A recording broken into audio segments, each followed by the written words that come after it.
بسم الله الرحمن الرحيم. قال يا قوم أرأيتم إن كنت على بينة من ربي ورزقني منه رزقا حسنا وما أريد أن أخالفكم إلى ما أنهاكم عنه إن أريد إلا الإصلاح ما استطعت وما توفيقي إلا بالله عليه توكلت وإليه أنيب.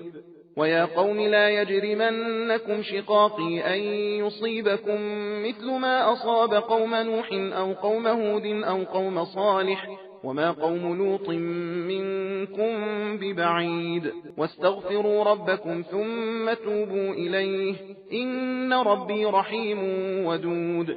قالوا يا شعيب ما نفقه كثيرا مما تقول وإنا لنراك فينا ضعيفا ولولا رهطك لرجمناك وما أنت علينا بعزيز. قال يا قوم أرهطي أعز عليكم من الله واتخذتموه وراءكم ظهريا إن ربي بما تعملون محيط.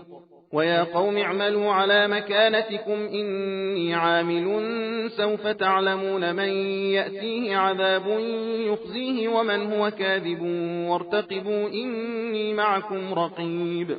ولما جاء أمرنا نجينا شعيبا والذين آمنوا معه برحمة منا وأخذت الذين ظلموا الصيحة فأصبحوا في ديارهم جاثمين كأن لم يغنوا فيها ألا بعدا لمدين كما بعدت ثمود. ولقد أرسلنا موسى بآياتنا وسلطان مبين إلى فرعون وملئه فاتبعوا أمر فرعون وما أمر فرعون برشيد. يقدم قومه يوم القيامة فأوردهم النار وبئس الورد المورود.